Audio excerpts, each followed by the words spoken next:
Hi guys, welcome back. So today I'm doing a video that's slightly different and it is around my favourite gluten-free products. So what I thought I would talk to you about a little bit before I get into it, if you want to skip this like chat bit, then I will have like a little annotation of a time that you can skip to just to see the products that I'm talking about. If you're not interested in why I eat gluten-free but you want to get some gluten-free food inspiration, then I will leave that somewhere along the screen so you can skip to that part of the video.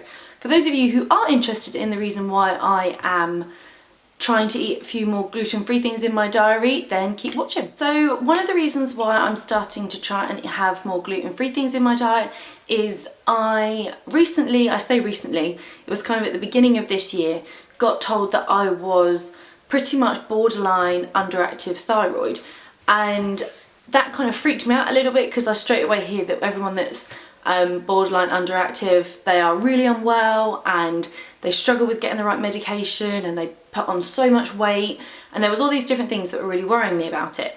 And I will say I'm not on any medication at the moment because my numbers are so borderline that my doctor has is giving me like regular checks every 3 months to do blood tests and see how my numbers are, if they're improving on their own or if they're not. And actually the second time I went, my numbers were actually improving quite a bit. So they still don't want to put me on any medication, and they actually wanted to wait a year before my next one, but I said no, I want to do it every 3 months so that I can just make sure what I'm eating and what I'm doing in my lifestyle is actually helping to improve my thyroid naturally.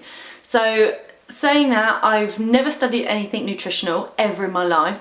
I learned things through Pinterest and Google and just going on different websites and different, like following other nutritional blogs that are written by people who are nutritionalists, going from reading other blogs that people have got like a really quite severe underactive thyroid but how they've managed to use their lifestyle to improve it. So one of the things that kept coming up was they say to cut gluten out of your diet because gluten attacks the thyroid gland.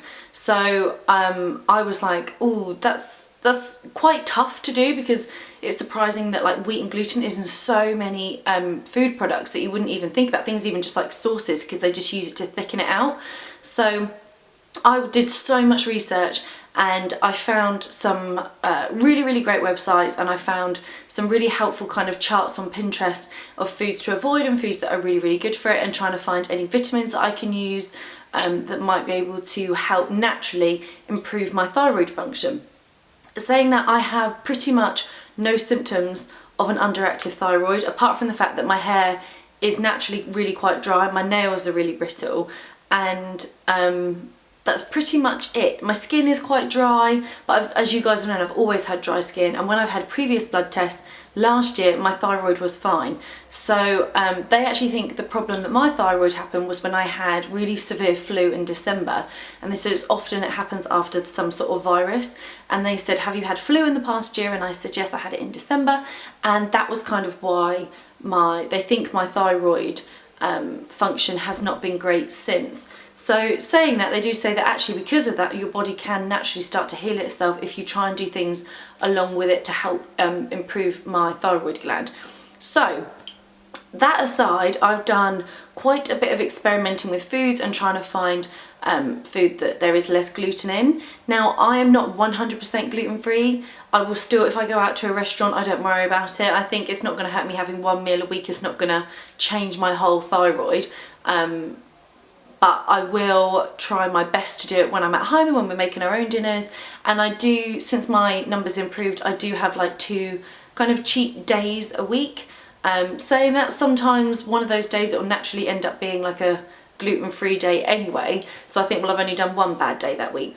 But so I'm not sticking to it 100%, but the best I can do, I will do. So I'm now going to go into and show you some of the food products that I really like. One of the things I will say is when I've tried different things like gluten-free breads and rolls, I do sometimes get a little bit of heartburn from it. And a friend of mine who I work with, she has to be gluten-free. She's got a proper gluten-free intolerance, so she has no choice.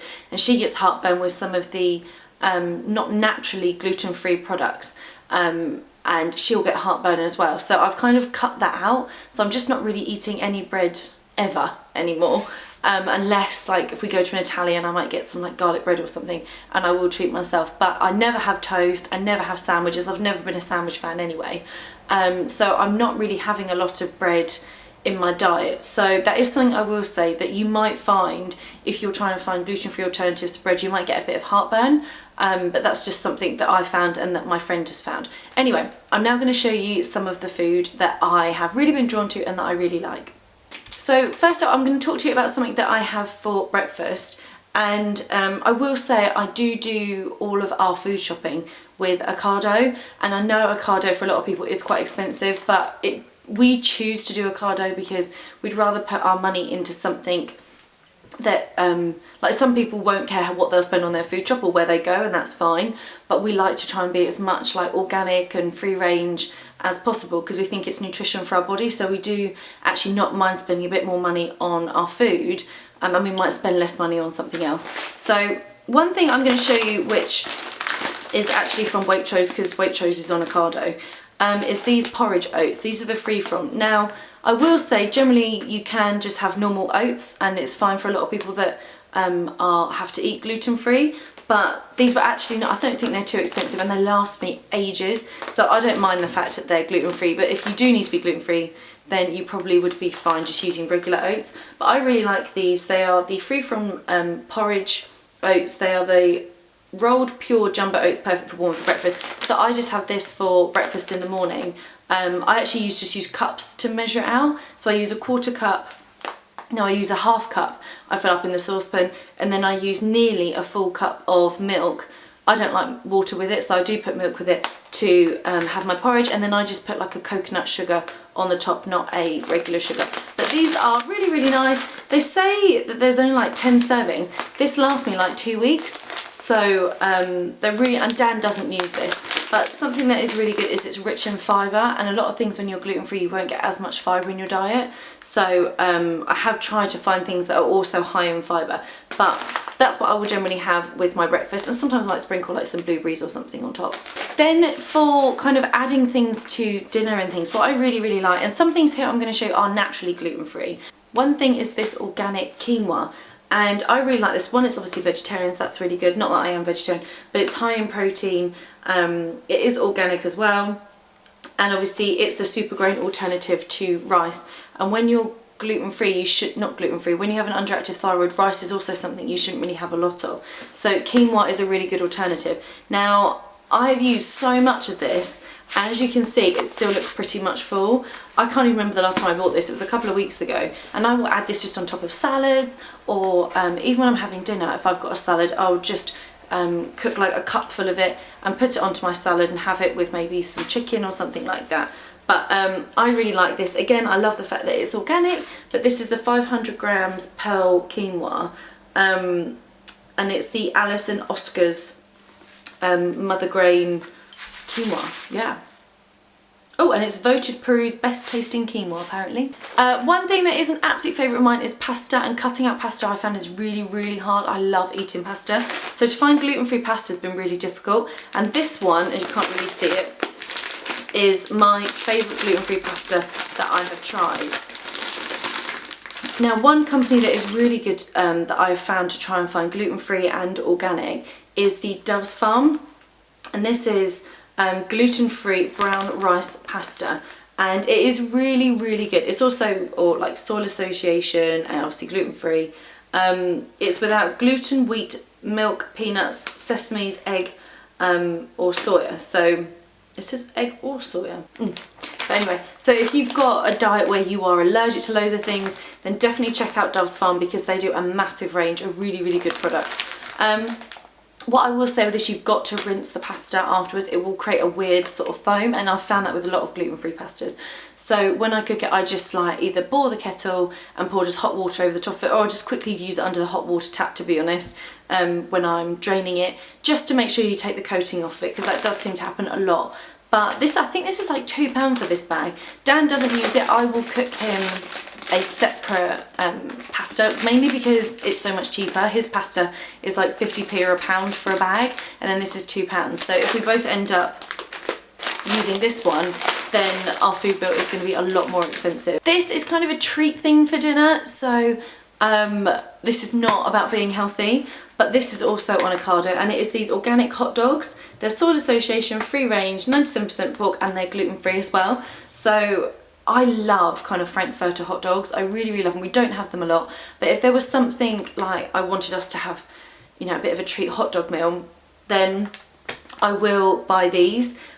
Because they're organic and free range and gluten free, they kind of hit the point. They're about £3 something. I can't even remember how much a tin of the Frankfurter hot dogs are, but I really like these, and Dan really likes them as well. So if you're looking for kind of like a naughty night treat and you want to have some hot dogs or something, and you want to get the good onions and ketchup and stuff on it, then I'd absolutely recommend these hot dogs that are on Ocado. They are by Helen Browning. So Helen Browning's organic hot dogs. Then sticking with dinnery kind of stuff, I'm going to show you two different sauces, and one is if it's a cheat night and you want it to be just really quick, you can't be bothered to make your own pasta sauce or something, then this is a really good one to use. This is the Meridian organic tomato and basil pasta sauce, and you just have to boil this for a little bit. It is gluten free, it's suitable for vegans, Soil Association organic, and obviously suitable for vegetarians.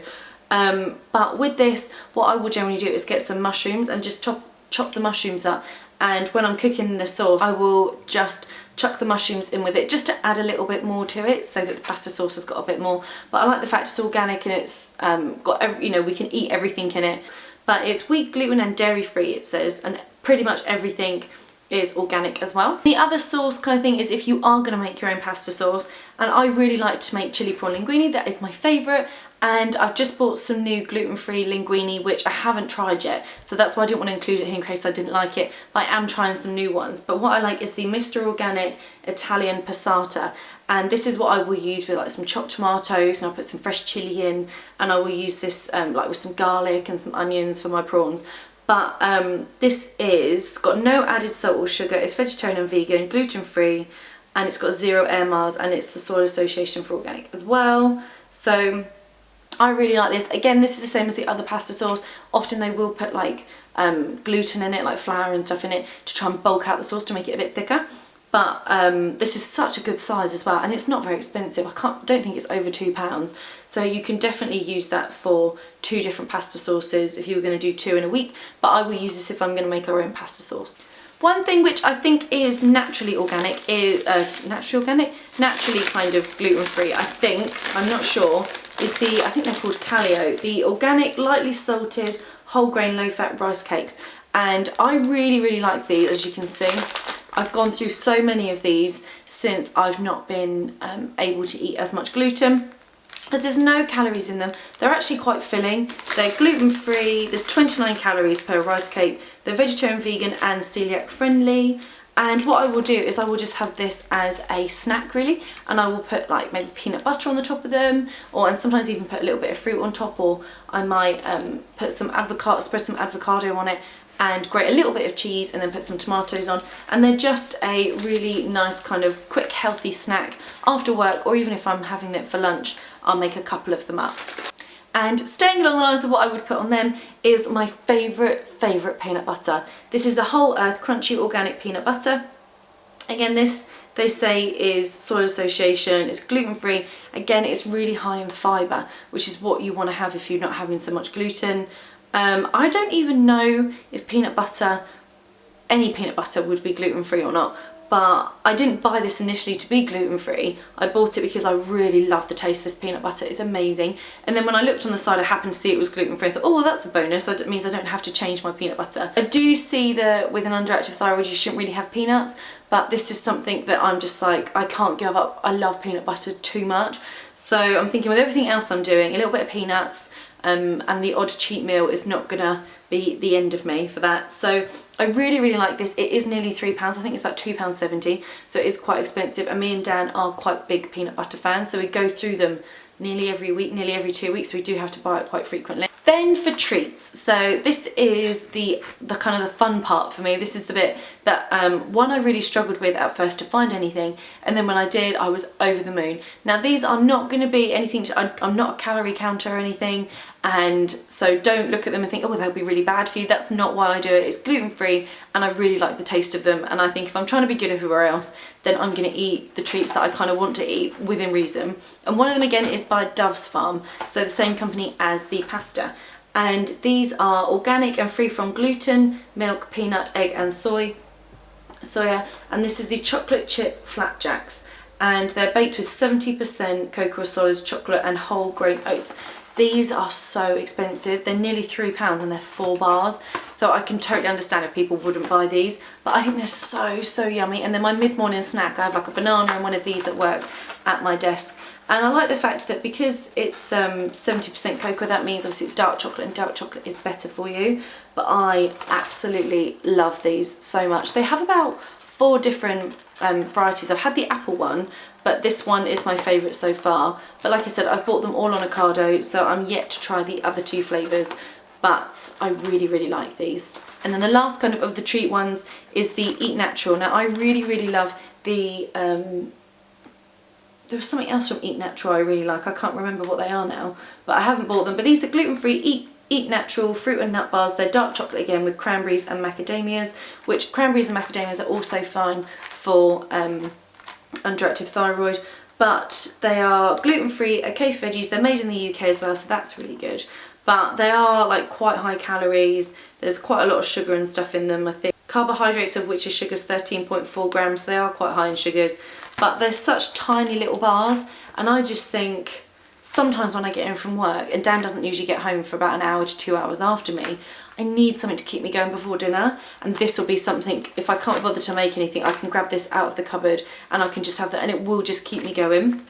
And it's a bit of a naughty gluten-free treat, but super yummy. So that's all of my favourite gluten-free, a lot of it, pretty much, I would say 80% of it is organic. I try to have as much organic as possible, again because the that means that the chemicals as well, the pesticides and things, aren't going to be affecting my thyroid gland either. But I hope you guys have found this video helpful. If there's anything you guys have that's gluten-free and that's organic you think I should try, then please leave it in the comments down below. That'd be really helpful for me, and I would like to try out some more things. Also, give this video a thumbs up if you've liked it, and if you'd like to see kind of more food videos or me talking about kind of organic and gluten-free and what I'm trying to do to kind of heal it myself, then give this video a thumbs up. And yeah, I hope you guys have enjoyed this video, and I'll see you guys next time. Bye guys.